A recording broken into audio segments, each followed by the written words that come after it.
means you enjoyed this morning's presentation downstairs. So thank you for coming.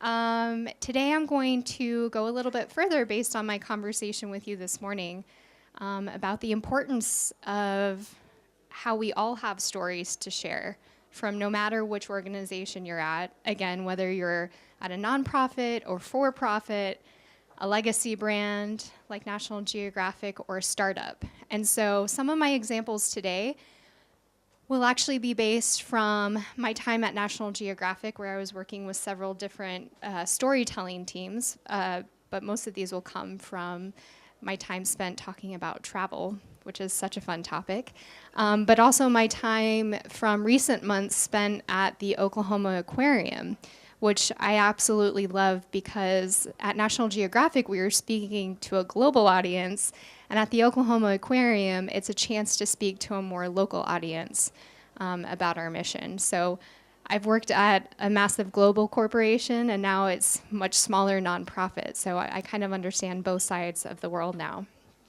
But we're also going to be talking about how data is really helpful in terms of figuring out what kinds of stories you need to be looking at. And so we'll be discussing that today, and I hope you enjoy the images. I tried to keep with an aquatic theme since I now work at the aquarium, but at the same time, most of these photos you see are from some of our brilliant National Geographic photographers. This is from David Duboulet, who is an amazing photographer, underwater photographer. So I hope you enjoy today.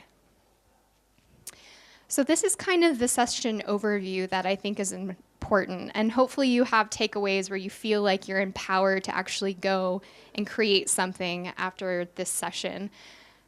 And when I say world-class content, I don't mean necessarily you need to create an article or you need to have a journalist on staff. All of us here, again, are storytellers. We are all always talking about our organization. So it's really ways for you to generate ideas for what that content could be, no matter what digital platform it's on, including print. So hopefully by the time you leave, you'll have some ideas for how to create a content plan or stories that you can take and put out into the general public, so people are more aware of what you're doing and about your mission. And secondly, what you do with that content and how you position it across digital platforms. And it's important to know, and I'll get into this further, I say data informed rather than data driven. I think that's really important because looking at if you do everything just based on data, sometimes you could steer away from your mission. For example, when I was at National Geographic with the travel team, something that was really important to us was about sustainable tourism and traveling eco-friendly. But our audience wasn't so keen on that. But despite that, that was very true to our brand and mission. It was something that we really wanted to continue to do and make people aware. And now it's very much a part of our ecosystem for storytelling, which it's now getting traffic, fortunately. But that's why I think it's important to look at data, but not necessarily do absolutely everything it tells you to do. So in terms of creating world-class content, it's really important to note again that you are all ambassadors for the organizations that you work at.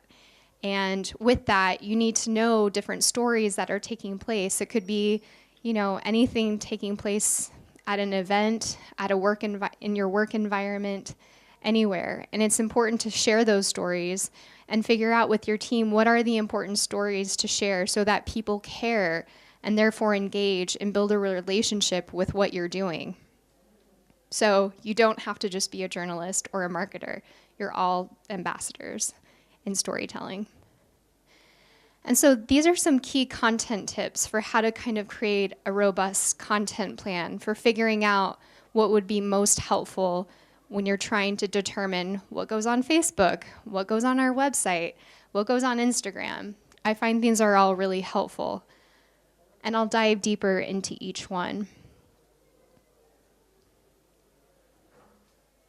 So first, be a storyteller. As I said, all of you are storytellers in so many ways. And it's just really important to keep in mind that something that you might find really mundane is actually something really interesting.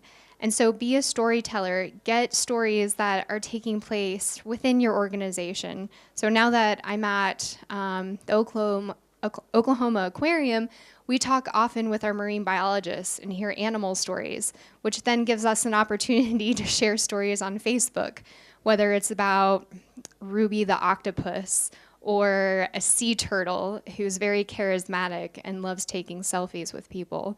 Or at National Geographic, as I showed you earlier, our explorers are constantly coming back with stories. And it could be to a journalist that they're telling or the assistant to one of our executives. It's really important to note that everyone has a story, and to gather those stories and find some way to actually collectively gather those stories on a regular basis so that you can determine how best to share that. And it's also very important to know your audience and who you're trying to reach and who you're trying to speak to.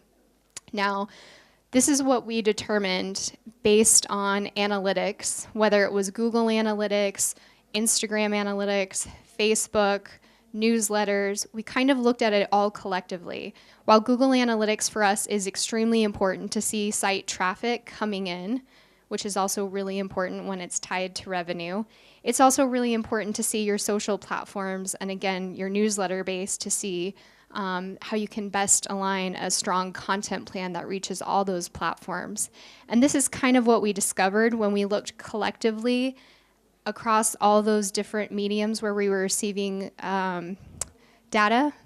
And these are kind of the things that stood out across every single report that we looked at. So I recommend you do the same.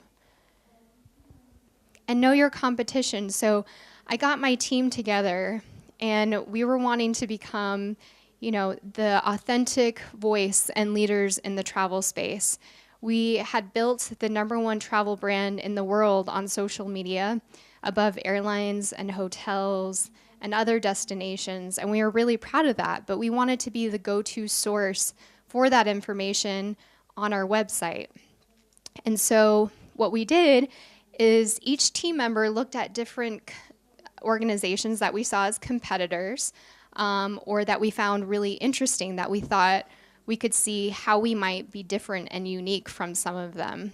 And while not all of these were travel brands, we were still like travel storytelling brands. We still found some really interesting aspects that could help us figure out where we could kind of break through the noise and really own a certain space. And so it's really helpful when you look at your fellow competitors or those who you really admire to see what your strengths are, what their strengths are, same weaknesses, and where your greatest opportunity is, because that's how you can break through the noise.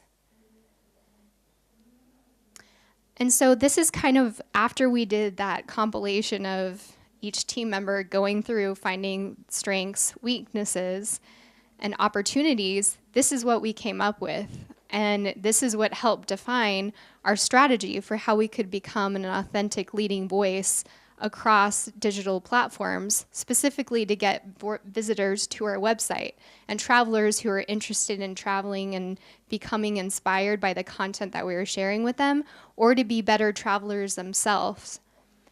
And so with this, we were able to categorize our website and also understand that this is the type of content we want to share across all platforms, not just necessarily Facebook, but these were the types of stories or pieces of content that we thought were most important and what made us most unique at National Geographic.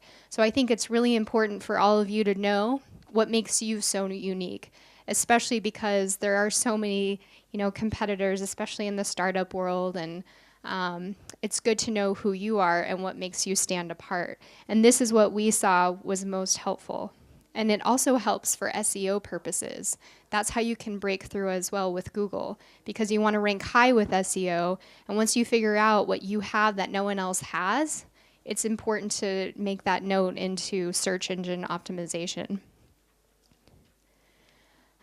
And it's very important to define your goals and KPIs. Like I said, our goal was, and it's a very high high-thinking goal to just be the best travel website in the world.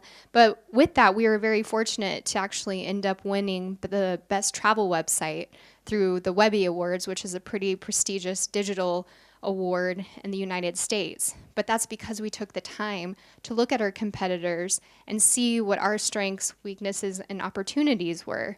And I think if you apply that to any organization, you can do the same and win accolades too based on your industry. And so we also worked with many different tourism groups and partners to help them define their KPIs for different campaigns that we worked on with them. So being in travel, we worked with a lot of tourism boards. They would work with us together and we would create content, advertorial content, but with the National Geographic expertise. So for example, our first one was with Tourism New Zealand. And this is one that I like sharing because they spent several millions of dollars to work with us. And they also were able to hire a Hollywood actress to Bryce Dallas Howard, who is director Ron Howard's wife, or daughter actually, to be part of this storytelling. And as soon as we started working with them, they said that they wanted a lot of page views. And so we were aware that they needed to meet page view goals. But when they were actually out in the field, Tourism New Zealand started doing a lot of video. And so page views are very different than video views. And so their metrics for success were based on page views. So we had to go back to the drawing board, which is why communication is very key, and figure out, okay, since they have so many video views, but their actual KPIs for success are based on page views, we need to come up with more content that's more photography driven. And so we did that, and we did meet their goal. But again, that's why it's really important to get all the necessary stakeholders into the room and figure out what the actual KPIs and campaign goals of success really are. And then we also worked with Canada, and we have worked with them for several years. They're one of our favorite clients to work with because Canada is such a massive country, and there's so many beautiful elements to it, especially lending itself to photography. But we worked really closely with them, and they really listened to us about what content works best for our social platforms to help ensure that they have a successful campaign. And so we talked to them about what's really trending with National Geographic audiences are train trips. Train trips are a very romantic idea in the United States because they don't take as many trains as, for example, here in Europe, besides the Amtrak going to New York City from Washington, D.C. So we created content around a train trip. And they also wanted to encourage travel to Canada itself, so we work closely with our tour operator, National Geographic Expeditions, to create a custom trip for them to actually go to Canada, and we work together to really promote that exclusive trip with National Geographic to go visit Canada, but also, again, using things that work well for us that they were also really interested in terms of promoting train trips. And even top 10s or things to do outside, because our audience is a very active audience in Canada. It was a perfect marriage in that there's so many things to do outside. So we're able to meet their campaign goals of success of just inspiring more travelers to go to Canada, specifically from the United States.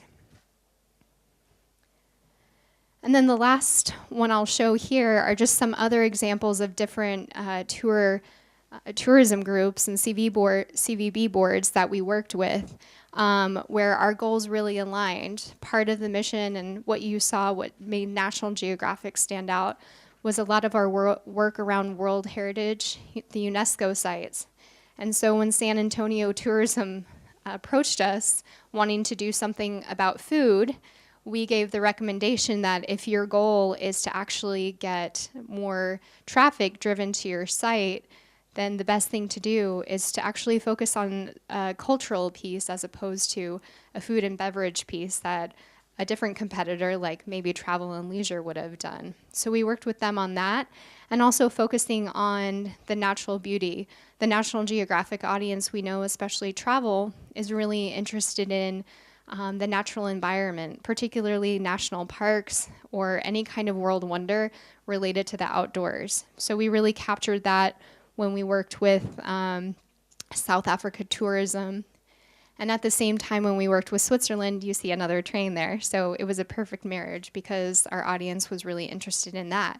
And for all of these campaigns, they were just interested in getting more people to engage with the content on our social platforms so that more people would be aware of all the amazing offerings that are in these different places. They weren't looking for people to go to their website. They just wanted people to engage with the content that we created in partnership with them on our social accounts. So it was a good working partnership.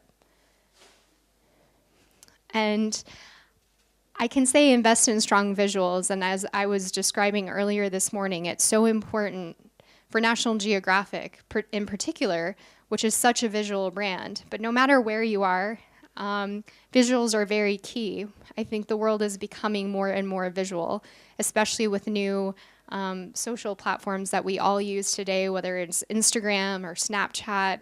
It's just really important to show your organization, your brand, in the best visual ways as possible. So I do say if there's one thing you can ever invest in, it doesn't have to be technology. It really should be strong photography so that you can use that, whether it's on your website or a social media account or later on in a video, that you can create a video out of photos. It's so important to invest in strong visuals for your organization. And then at the same time too, if there's something that your organization is doing that is mission driven, as I imagine most of you here are doing, it's important to highlight that. Sometimes that mission statement can get lost in the day-to-day of everything we're doing, but it is that higher goal that we all need to achieve on a daily basis. And so I show this. Joel Sartori is a brilliant photographer at National Geographic, and he created something called Photo Arc, where he's documenting every single endangered animal that are currently on display in zoos, and some of which there might only be one left. And he's able to capture that, which is really important. And then I also show this about our explorers in general, because one of the important things that we tried to do at National Geographic, and now at the nonprofit that I am in Oklahoma, at the aquarium, it's just really messaging the importance of that mission and showing how everyone around you is still supporting that. And I think that's really key and what makes people care more about what you're doing. So in any way you can, constantly talk about your mission and bring it into your story as much as possible, because that's what ultimately makes you most unique. And so the second part, once you create that content surrounding what makes you unique, what makes you stand out, it's important to build your presence. And this photo, which is not water related, but I love it because it was taken at the largest redhead festival in the world. I think it's so fascinating how many different kinds of festivals there are that are really unique. But it's important to build your presence then and prepare to share your stories across all of these different platforms, because you ultimately want people to engage with what you're doing and therefore build your relationships with them, and therefore continue to build your organization where more and more people care and ultimately want to make a greater impact with what you're doing. And so again, these are the tips that I recommend for building out your presence across the digital platforms. And once again, I'll break each one down for you a little bit more. And some of these obviously you're probably doing, but I think they're the simplest and also the most impactful that you can do. And I showed this morning, but I love it so much. It's really important to design for mobile-first products. And when I say that, you don't necessarily have to bring in this fancy tech team to do that, or by any means. It's just really important for anything you publish on your website to see what it looks like on your phone, because if it doesn't look good on your phone, then many other people are seeing that and experiencing it, and you need to figure out how to fix that. Hopefully everything you do is optimized for the smartphone. But once you evolve more, again, if you're at a startup or a larger corporation, it's really important just to make sure everything looks good on the phone, because people will immediately opt out, or credibility could be lost there.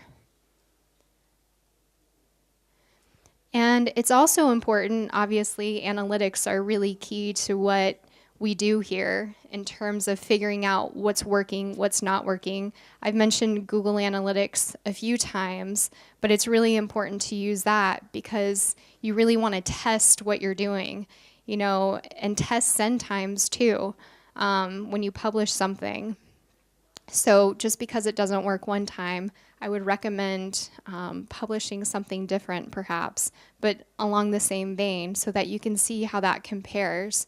But it's really important to look at everything you publish and see the numbers in Google Analytics, even if it's just a post for an event. So you can see how many people looked at the event, and then you can see how many people actually attended that event. And it's also great for using feedback in terms of using data. Feedback can be some of the most helpful data that you can use beyond Google Analytics or any social platform tool. So I was showing Google Business because it's also a way for you to interact with people who are coming to your organization or participating in an event or anything of that nature where they have some kind of transaction with you. It's important to actually see their comments and then respond to every single one. It actually hires your ranking in Google. I do it every single day at the aquarium. We get about 50 people who send messages, even if it's something like best time or thank you. I actually take the time to respond to every single one because that's really helpful to have that ongoing dialogue with them. And also TripAdvisor. We're all very familiar with TripAdvisor. I strongly recommend putting your organization on TripAdvisor, especially if it has a lot of interactions with the public. Because with TripAdvisor, it's a good way to get stronger ranking, especially with positive reviews. And so I strongly recommend using that, as well as something that we have in the US called Ask Nicely. And this is a way for you to actually send out surveys to everyone who comes, whether it's for an event or a field trip experience or any type of experience that they have with your organization.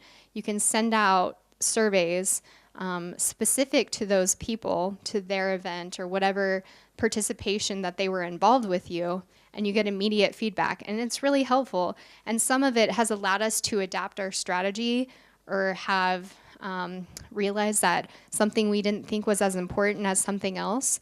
So I strongly recommend you look into something like that because it's real-time feedback and you're talking to real customers and it's really helpful.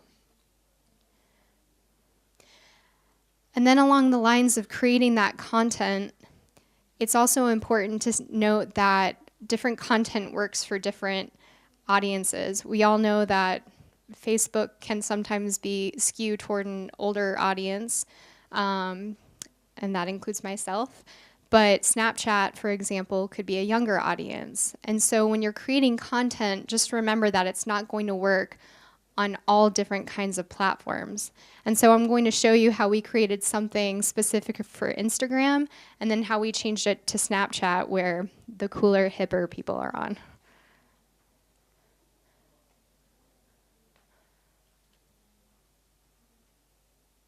I think it's going.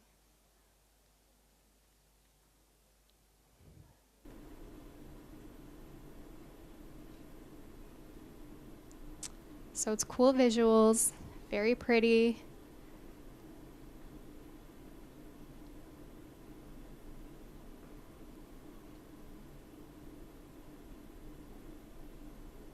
And this is for Burning Man. It's a very large festival in the western part of the United States. It's pretty crazy if you haven't heard about it.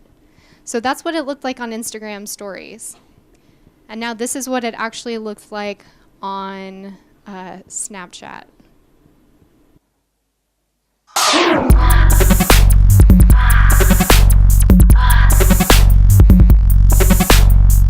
So it's a little sexier music, higher energy.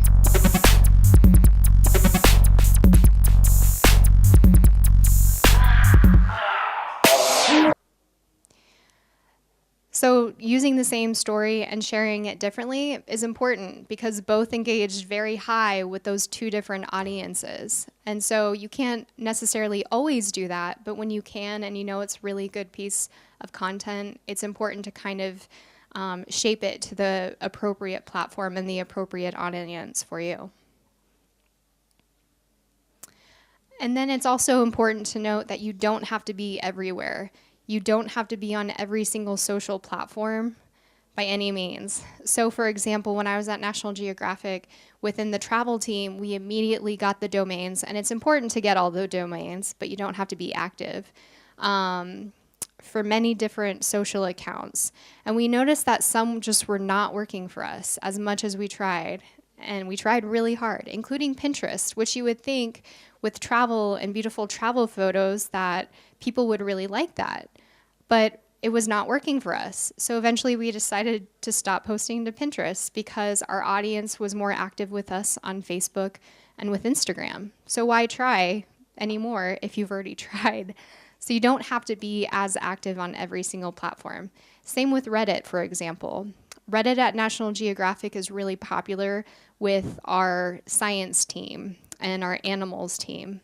Reddit is not popular for the travel team.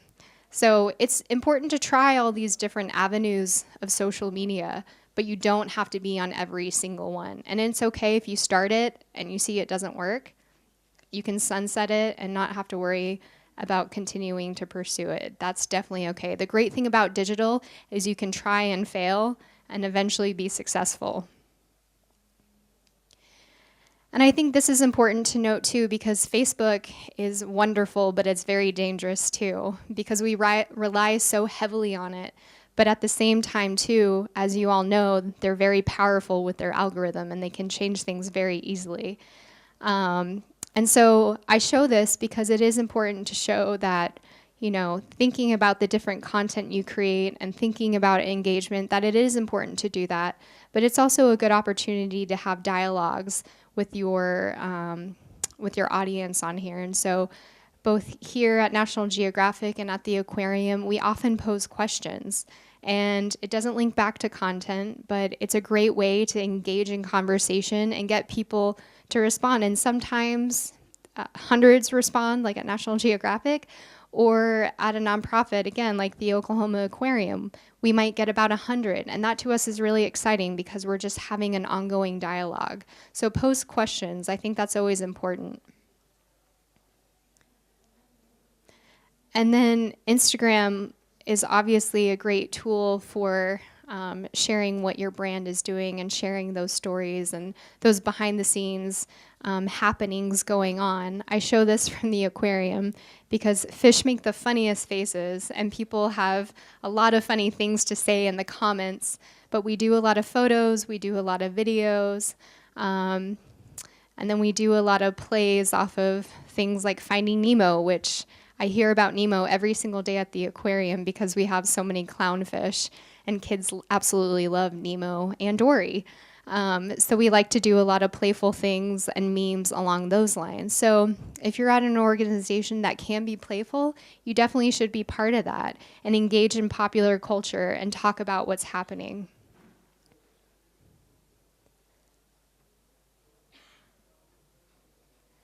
And it's also always good to note that when you receive comments from different social platforms, to actually kind of curate it in a way where you can share it with your executive board, with your team, or even on your website from people who are saying really interesting things, especially when they say that whatever you created or said made an emotional impact on them. Or if they say that, or you see that a thoughtful discussion is taking place. I think it's important, rather than just looking through comments really fast, to actually kind of cull it together and actually share that amongst your team, so you see that real-time feedback that you're getting, and to see that you're all actually, working towards that mission and it's working well. And then I showed this earlier today too. I think Facebook groups in general are a great way if you're part of a larger organization, but there are many different departments. Perhaps there's an umbrella group that you can create where there's certain dialogue going on. Again, I think it's really important to use social media to connect people with your brand and your organization, but it's also really important for them to connect with each other, because we're all very like-minded in that way, and we can all actually enlighten each other more when there is that conversation and dialogue. Ultimately, what we want to do is for people to engage with us and build that relationship with us, but also with each other. I think one of the greatest tools to success is actually newsletters. I don't know how many of you are actually using newsletters, but it's actually the best way to reach out to a loyal audience, because they're actually saying that we want to receive information from you. They're actually providing you their email. They're saying that they want to know what's going on.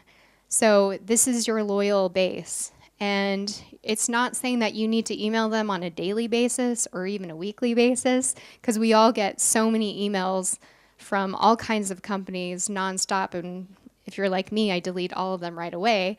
However, with something like a newsletter that goes out monthly or bi-weekly, I think that's still important to show that we are doing things. We know you follow us potentially on social media, but here's some more information about what's going on, and kind of build a community around that. And maybe those people who are engaged with you on newsletters receive special memberships or discounts or information that they might not find otherwise. So definitely invest your time on newsletters. Definitely test newsletter send times, because if you send it out and you don't get immediate openings or people opting into it, that's okay.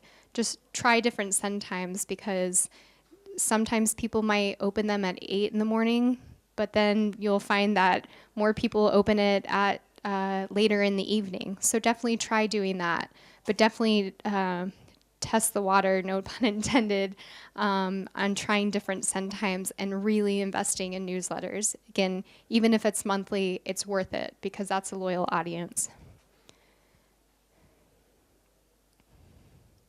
And so that's essentially my presentation today, and I'm happy to answer any questions that you might have about what I shared.